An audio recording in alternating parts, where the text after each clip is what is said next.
हरे कृष्ण, राधे राधे भक्तों। हिंदू धर्म में एकादशी व्रत को भगवान विष्णु की कृपा पाने का सबसे सरल लेकिन प्रभावशाली उपाय माना गया है।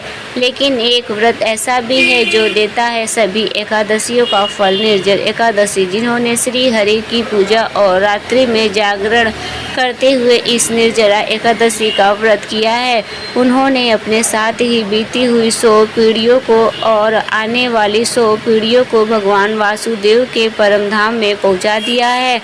निर्जला एकादशी के दिन अन्य वस्त्र, गौ जल या सुंदर आसन, कमंडल तथा छाता दान करना चाहिए। जो श्रेष्ठ तथा सुपात्र ब्राह्मण को जूता दान करता है, वह सोने के विमान पर बैठकर स्वर्गलोक में प्रतिष्ठित होता है। बोलिए भगवान विष्णु की जय। भक्तों, आप सभी को ज्येष्ठ मास के शुक्ल पक्ष के निर्जल एकादशी तिथि की हार्दिक शुभकामनाएं। आज इस दिन वीडियो में आप सुनेंगे निर्जला एकादशी व्रत की संपूर्ण कथा। साथ ही आप सुनेंगे एकादशी माता की कथा और तुलसी माता की कथा, क्योंकि एकादशी के दिन भगवान श्री विष्णु और महालक्ष्मी जी के साथ ही एकादशी माता और तुलसी माता की पूजा की जाती है और कथा भी सुनी जाती है। निर्जला एकादशी को भीमसेनी एकादशी के नाम से भी जाना जाता है और जैसा कि इस एकादशी के नाम से ही स्पष्ट होता है, निर्जला अर्थात जल के बिना। वैसे तो सभी एकादशी व्रत में आप जल का सेवन कर सकते हैं, लेकिन ज्येष्ठ मास के शुक्ल पक्ष की जो निर्जला एकादशी है, इसमें जल की एक भी ग्रहण नहीं की जाती है। इसी कारण इस व्रत को निर्जला एकादशी के नाम से जाना जाता है। साल भर में पड़ने वाले सभी प्रमुख एकादशियों में से यह सबसे बड़ी और महत्वपूर्ण मानी जाती है। जो व्यक्ति अपने जीवन में एक बार भी एकादशी का व्रत रख पाया हो, अगर वह केवल इस निर्जला एकादशी का व्रत सच्चे मन से और श्रद्धा के साथ करे तो उसके जन्म जन्मांतर के पापों का नाश हो जाता है और अंत में उसे मोक्ष की प्राप्ति होती है। अब हम सुनेंगे निर्जला एकादशी की बड़ी ही दुर्बल पौराणिक कथा। पौराणिक कथा के अनुसार श्री सूत जी महाराज शौनक आदि ऋषियों को कथा सुनाते हुए कहने लगे, हे ऋषियों, अब सभी व्रतों में सबसे श्रेष्ठ सर्व एकादशी में सबसे उत्तम निर्जला एकादशी की कथा सुनिए। एक बार पांडव पुत्र भीमसेन ने वेदव्यास जी से पूछा, हे महाज्ञानी पिता, मेरे चारों भाई युधिष्ठिर, अर्जुन, नकुल, सहदेव, मेरी माता कुंती तथा मेरी पत्नी द्रौपदी एकादशी के दिन कभी भी भोजन नहीं करते। वे मुझे भी ऐसा ही करने को प्रेरित करते हैं। मैं उनसे कहता हूँ कि मुझसे तो भूख सहन नहीं होती। मैं दान और विधिवत भगवान श्री हरि की पूजा आराधना करूँगा। सो कृपा कर मुझे ऐसा कोई उपाय बताइए मुनिवर की उपास किए बिना ही मुझे एकादशी व्रत का पूर्ण फल प्राप्त हो सके। व्यास जी बोले, हे भीमसेन, यदि तुम नरक को बुरा और स्वर्ग को अच्छा समझो और अंत में मोक्ष की कामना भी रखते हो तो दोनों पक्षों की एकादशियों को भोजन मत करो। व्यासाय जी की बात सुनकर भीमसेना ने फिर से निवेदन किया, हे महामुनि, जो कुछ भी मैं कहता हूँ कृपा उसे सुनिए। यदि दिन में एक बार भी भोजन मुझे न मिले तो मैं जीवित नहीं रह सकता। तो ऐसी स्थिति में मैं कैसे उपवास करूँ? मेरे उदर में वक्र नाम अग्नि का वास है और बहुत सारा भोजन करने से ही मेरी भूख शांत होती है। मुनिवर, आप कृपा करके कोई ऐसा व्रत बताइए जिससे विधि पूर्वक करके मैं स्वर्ग को प्राप्त हो सकूं। वह निश्चित करके मुझसे कहिए जिससे मेरा भी कल्याण हो सके। भीमसेन की परेशानी को समझकर व्यास जी ने कहने लगे, हे भीमसेन, मनुष्य के लिए सर्वोत्तम धर्म वेदों में बताया गया है, किंतु कलयुग में उस धर्म पर चलने की शक्ति किसी में नहीं है। इसलिए थोड़ा धन और थोड़ा कष्ट देने वाला जो बहुत सरल उपाय है और जो पुराणों में भी लिखा है, वह मैं तुम्हें बताता हूँ। ध्यान से सुनो। दोनों पक्षों की एकादशियों में जो मनुष्य भोजन नहीं करते वे कभी नरक को नहीं जाते। इन वचनों को सुनकर महाबली भीमसेन पहले तो पीपल के पत्तों की तरह कांपने लगे, फिर डरते हुए बोले, हे पितामह, मैं उपवास करने में बिल्कुल असमर्थ हूँ। इसलिए हे प्रभु, निश्चित करके बहुत फल देने वाले एक ही व्रत मुझसे बताइए। तब व्यास जी बोले, हे भीमसेन, वृश्चिक व मिथुन राशि में सूर्य स्थित होने पर ज्येष्ठ मास के शुक्ल पक्ष में जो एकादशी आती है उसका यत्न पूर्वक निर्जल व्रत करना उचित होगा। इस दिन स्नान और आचमन करके जलपान वर्जित है। केवल एक घूंट जल से आचमन करे, अधिक पीने से व्रत खंडित हो जाता है। एकादशी के सूर्योदय से लेकर द्वादशी के सूर्योदय तक जल ग्रहण न करें और न ही भोजन करें। इस प्रकार व्रत करने से के बिना परिश्रम के ही सभी द्वादशी युक्त एकादशियों का फल प्राप्त हो जाता है। द्वादशी को जल प्राप्त काल स्नान करके सुवर्ण और जल ब्राह्मण के दान करें, फिर ब्राह्मण सहित स्वयं भी भोजन करें। हे भीमसेन, इस विधि से व्रत करके जो फल प्राप्त होता है वह सुनो लाभ। साल भर में जो एकादशियाँ आती है उन सभी का फल निसंदेह केवल इस निर्जल एकादशी व्रत से प्राप्त होता है। शंख चक्र गदाधारी भगवान श्री विष्णु स्वयं मुझसे कहते हैं कि सब कुछ त्याग करके मेरी शरण में आ जाओ और सुनो भीमसेन, एकादशी का व्रत निहार करने से मनुष्य सभी पापों से मुक्त हो जाता है। सभी तीर्थों में स्नान और सभी प्रकार के दानों में जो फल प्राप्त होता है वह सब इस एकादशी व्रत से ही प्राप्त होता है। कल युग में दान देने से भी ऐसी सद्गति नहीं मिलती। अधिक क्या कहूँ भीमसेन, ज्येष्ठ मास के शुक्ल पक्ष की इस एकादशी को जल और भोजन त्याग कर इस व्रत को करें। हे वक्रुंती, इस व्रत से सभी पूर्ण फल सहज ही प्राप्त हो जाते हैं। नरसिंह भीम ने मैं मुझसे सत्य कहता हूँ कि इसके करने से अति भयंकर काले पीले रंग वाले यमदूत, भय देने वाले दंड और फांसी सहित उस मनुष्य के पास कभी नहीं आते, बल्कि भगवान विष्णु के देवदूत उन्हें आकाश में स्वर्गलोक को लेकर जाते हैं। तब इस प्रकार वेदव्यास जी कहने लगे। भीमसेन ने भी इस एकादशी का व्रत किया था, जिसके कारण इस एकादशी का नाम भीमसेन एकादशी पड़ गया। निर्जल एकादशी के दिन निर्जल व्रत रखते हुए शेष रूप में भगवान विष्णु की आराधना का विशेष महत्व माना गया है। इस दिन जलपान निषेध होता है, फिर भी इस व्रत में फलाहार करने के बाद दूध पिया जा सकता है। जो लोग इस निर्जल व्रत नहीं रख पाते, यह नियम केवल उन लोगों के लिए है। इस एकादशी का व्रत करने के बाद द्वादशी तिथि को शुभ मुहूर्त में उठकर स्नान कर ब्राह्मणों को भोजन कराना चाहिए और दान दक्षिणा देना चाहिए। इस दिन अपनी शक्ति और सामर्थ्य के अनुसार ब्राह्मणों को अनाज, वस्त्र, छतरी, फल, जल से भरे कलश या सुपारी को और दक्षिणा देने का विद्वान है। सभी लोग मिट्टी के घड़े या सुराही, पंखों, अनाज का दान तो करते ही हैं, साथ ही इस दिन मीठे शरबत की प्याऊ भी लगवाते हैं और लोगों को पानी पिलाकर पुण्य कमाते हैं। भक्तों, अब आइए सुनते हैं निर्जला एकादशी की दूसरी कहानी। एक समय की बात है, एक गांव में एक आदमी रहता था जिसका नाम विराट था। उसकी नई नई शादी हुई थी। शादी के बाद वह पहली बार अपनी पत्नी को लेने अपने ससुराल जा रहा था। वह अच्छे से नए वस्त्र पहनकर तैयार होकर ससुराल के लिए रवाना होता है। रास्ते में उसने देखा एक तालाब में एक गाय पानी पीने उतरी है। ज्येष्ठ का महीना था। वह गाय अपनी प्यास तो बुझा लेती है लेकिन तालाब से बाहर नहीं। विराट को वहां देख गया। उससे बोली, अरे मुसाफिर, मुझे इस दलदल से बाहर निकाल दे। विराट बोला, अरे नहीं गाय माता, मेरे कपड़े गंदे हो जाएंगे। मैं पहली बार अपनी पत्नी को लेने ससुराल जा रहा हूँ। गाय बोली, मूर्ख, आज निर्जला 11 है, तुझे पूर्ण फल मिलेगा। मैं तुझसे वरदान दूंगी, तेरी 7 पीढ़ियाँ तर जाएगी। लेकिन विराट नहीं माना। नाराज होकर गाय बोली, अगर तू मुझे नहीं निकालेगा तो मैं तुझे श्राप दे दूंगी। तो अब से 8 पहर बाद गधा बन जाएगा। विराट डर गया और अब गाय से माफ़ी मांगने लगा, लेकिन तब तक गाय तालाब में पूरी तरह डूब गई थी।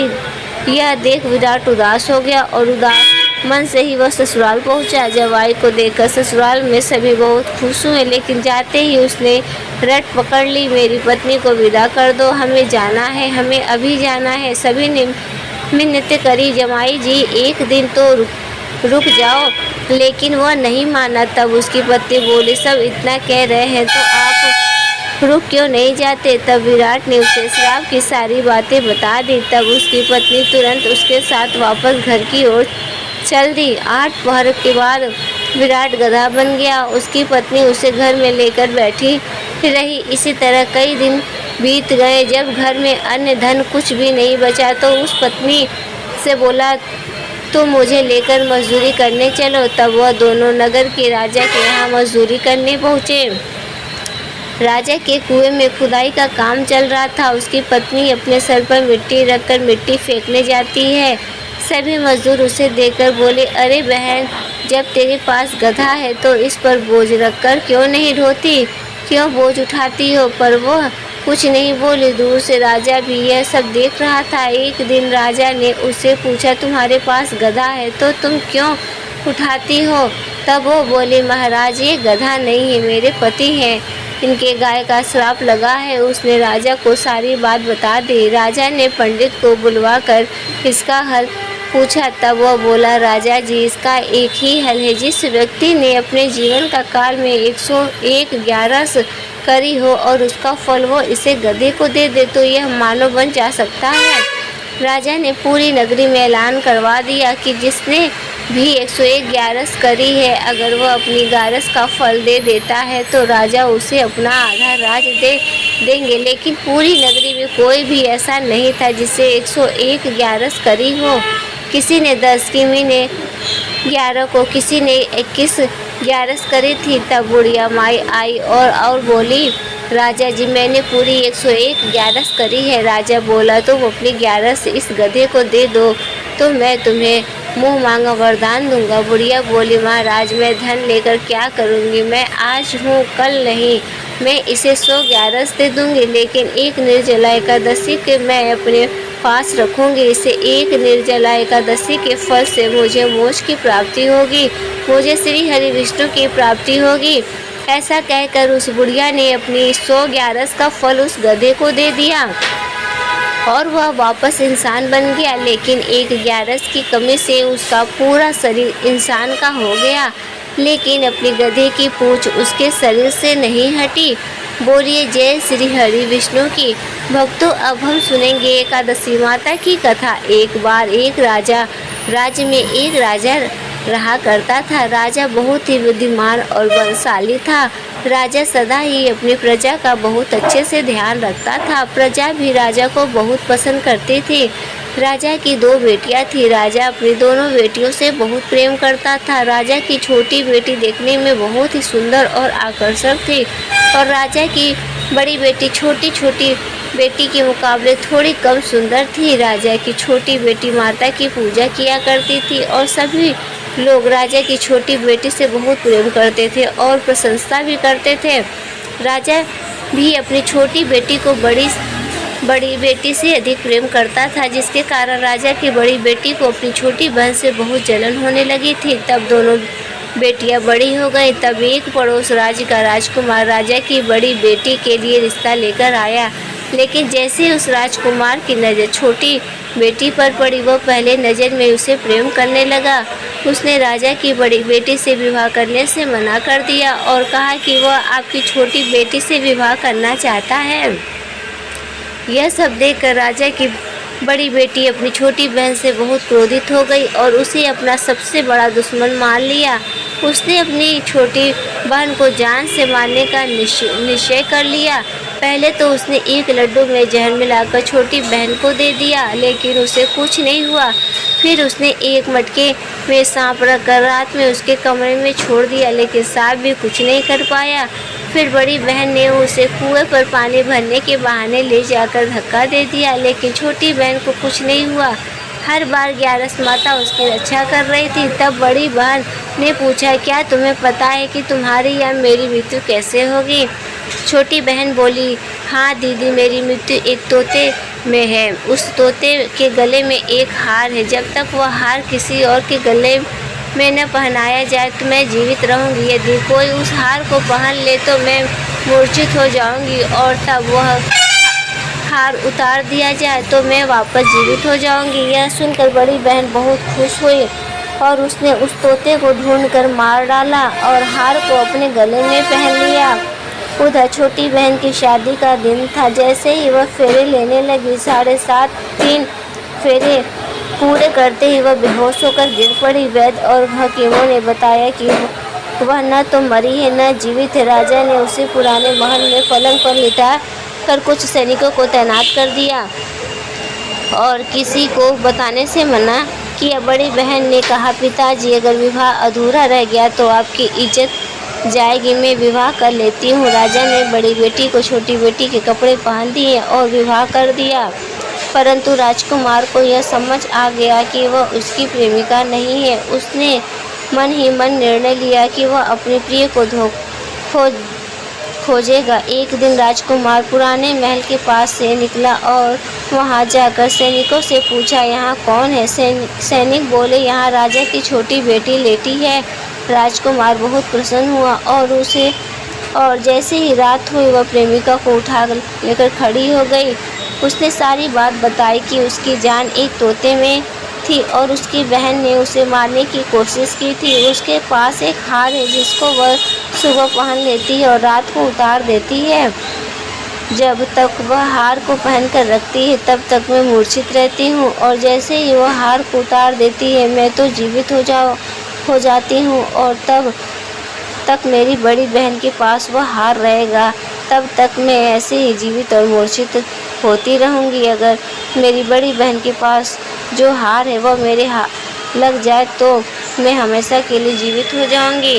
राजकुमार यह सब बातें सुनकर कि छोटी बेटी के पास रहने का निर्णय ले लेता है और उसने अपने बचे हुए सारे फेरे उस पलंग पर लेटी हुई राजकुमारी यानी कि राजा की छोटी बेटी के साथ लिए और अपना विवाह पूर्ण कर लिया। वहीं पर वह कहने लगा, देखते ही देखते कुछ समय में राजा की छोटी बेटी और राजकुमार की पत्नी गर्भवती हो गई। एक दिन राजकुमार को किसी काम से बाहर जाना पड़ा। तब छोटी बहन के पेट में बहुत तेज दर्द होने लगा, जिसके बाद उसने माता का आह्वान किया।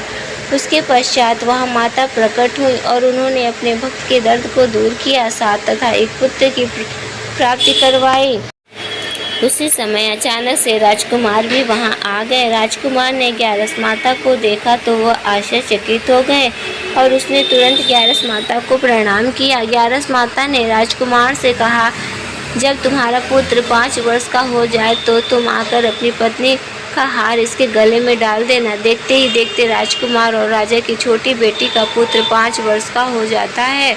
तब राजकुमार अपने बेटे से कहता है, बेटा मैं कुछ काम से बाहर जा रहा हूँ, तुम अपनी माता का ध्यान रखना, और वहाँ से चला जाता है।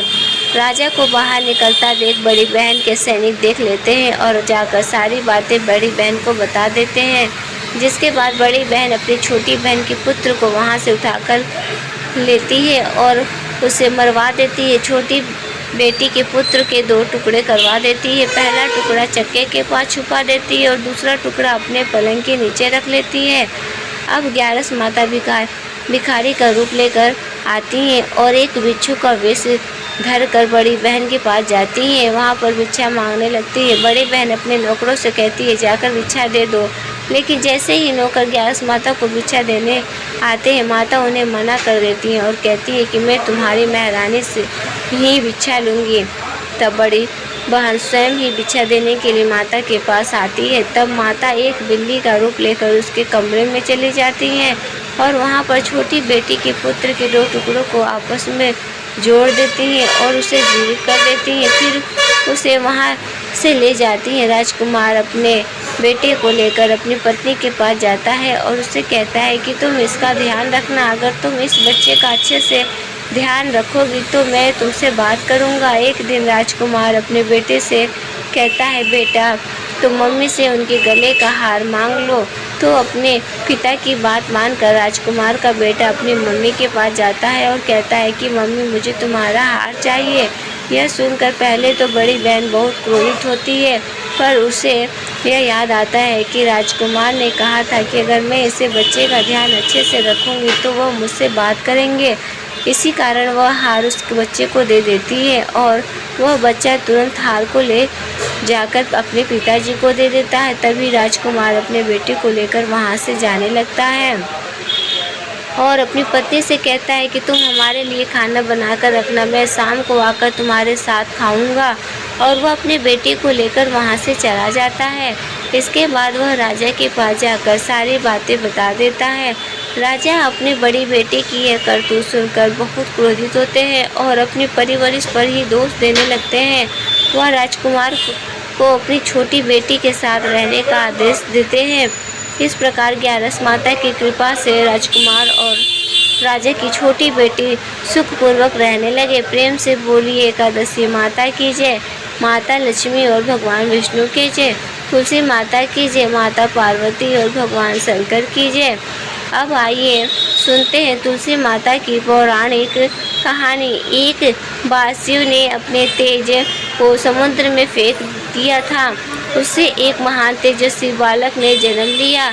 यह बालक आगे चलकर जालंधर के नाम से पराक्रमी दैत्य राजा बना। इसकी राजधानी का नाम जालंधर नगरी था।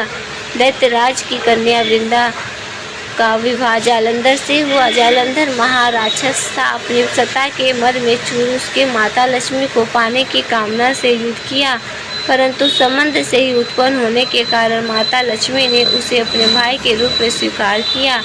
वहां से पराजित होकर वह देवी पार्वती को पाने के लिए लालसा से कैलाश पर्वत पर आ गया। भगवान देवादिदेव शिव का ही रूप धरकर माता पार्वती के समेत गया, परंतु मां ने अपनी योग बल से उसे तुरंत पहचान लिया तथा वहां से अंतधरी हो गई। देवी पार्वती ने क्रुद्ध होकर सारा वृत्तांत भगवान विष्णु को सुनाया। जालंधर की पत्नी वृंदा अत्यंत पवित्रता स्त्री थी। उसी के पवित्र धर्म की शक्ति से जालंधर नाम तो मारा जाता और ना ही पराजित होता था। इसलिए जालंधर का नाम नाश करने के लिए वृंदा से पतिव्रत धर्म को भंग करना बहुत आवश्यक था। इसी कारण भगवान विष्णु ऋषि का वेश धारण कर वन में जा पहुँचे, जहाँ वृंदा अकेली भ्रमण कर रही थी। भगवान के साथ दो मायावती राक्षस भी थी, जिन्हें देखकर वृंदा भयभीत हो गई। ऋषि ने वृद्ध से सामने पल में दोनों को भस्म कर दिया। उनकी शक्ति देखकर वृंदा के कैलाश पर्वत पर महादेव के साथ युद्ध कर रहे अपने पति जालंधर के बारे में पूछा। ऋषि ने अपने माया जाल में से दो वानर प्रकट किए। एक वानर के हाथ में जालंधर का सिर था तथा दूसरे हाथ में धड़। अपने पति की यह दशा देखकर वृंदा मूर्छित होकर गिर पड़ी। होश में आने पर उन्होंने ऋषि रूप भगवान से विनती की कि भगवान उसके पति को जीवित करे। भगवान ने अपनी माया से पूरे जालंधर का सिर धड़ से जोड़ दिया, परंतु स्वयं भी वो उसी शरीर में प्रवेश कर गए। वृंदा के इस छल का तनिक भी आभास न हुआ। जालंधर बने भगवान के साथ वृंदा पतिव्रता का व्यवहार करने लगे, जिसके साथ उसका सतीत्व भंग हो गया। ऐसा हो वृंदा का पति जालंधर युद्ध में हार गया। इस सारी लीला का जब वृंदा को पता चला तो उसने क्रुद्ध होकर भगवान विष्णु को हृदयहीन शिला होने का श्राप दे दिया। अपने भक्त के श्राप को भगवान विष्णु ने स्वीकार किया और शालिग्राम पत्थर बन गए। सृष्टि के पालनकर्ता के पत्थर बन जाने से ब्रह्मांड में असंतुलन स्थिति हो गई। यह देखकर सभी देवी देवताओं ने वृंदा से प्रार्थना की। वह भगवान विष्णु को श्राप देकर मुक्त कर दिया। वृंदा ने भगवान विष्णु को श्राप मुक्त कर स्वयं आत्मदाह कर लिया। जहाँ वृंदा भस्म हुई वहाँ तुलसी का पौधा उगा। भगवान विष्णु ने वृंदा से कहा, हे वृंदा, तुम अपने सतीत्व के कारण मुझे लक्ष्मी से भी अधिक प्रिय हो। अब तुम तुलसी के रूप में सदा मेरे साथ रहोगी। तब से हर साल कार्तिक महीने में ज्येष्ठानी एकादशी का दिन तुलसी विवाह के रूप में मनाया जाता है। जो मनुष्य भी मेरे शालिग्राम रूप के साथ तुलसी का विवाह करेगा उसे इस और परलोक में भी पूज्य यश प्राप्त होगा। उसी दैत्य जालंधर की यह भूमि जालंधर नाम से विख्यात है।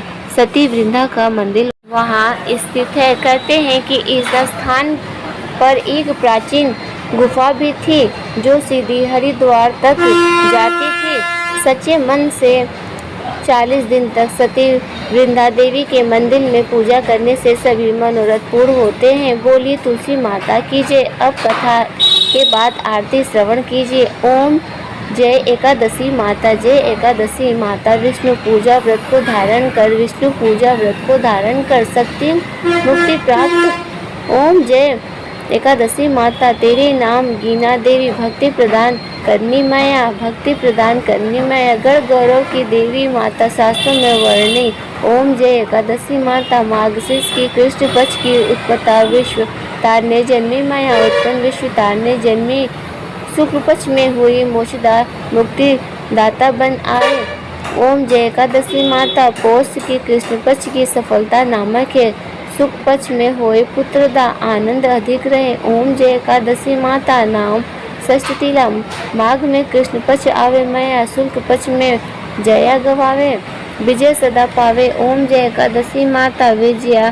फागुन कृष्ण पक्ष में शुक्ला आमल की मैया पाप मोचनी। कृष्ण पक्ष में चैत्र महाबली की। ओम जय एकादशी माता चैत्र शुल्क में नाम कामदा धन देने वाली मैया नामवती। कृष्ण पक्ष में वरिथिनी बरखास माह वाली। ओम जय एकादशी माता शुल्क पक्ष में हुई मोहिनी अपराजिता। ज्येष्ठ कृष्ण पक्ष की नाम निर्जला सब सुख करने शुक्ल पक्ष रखी। ओम जय एकादशी माता योगिनी नाम आषाढ़ में जानू। कृष्ण पक्ष करनी देव से नाम कहावे शुल्क पक्ष धरनी। ओम जय एकादशी माता कामनी श्रावण मास में आवे। कृष्ण पक्ष कहिए श्रावण शुल्क होए पवित्रता आनंद से रहिए। ओम जय एकादशी माता अजा भाद्रपद कृष्ण पक्ष की परिवर्तनी शुल्क अश्वनी। कृष्ण पक्ष में भवसागर निकला। ओम जय एकादशी माता पापा कुश है शुल्क पक्ष में आप हरणहारी। रमा मास कार्तिक में आवे सुखदायक भारी। ओम जय एकादशी माता दैत्योत्थानी शुल्क पक्ष की दुख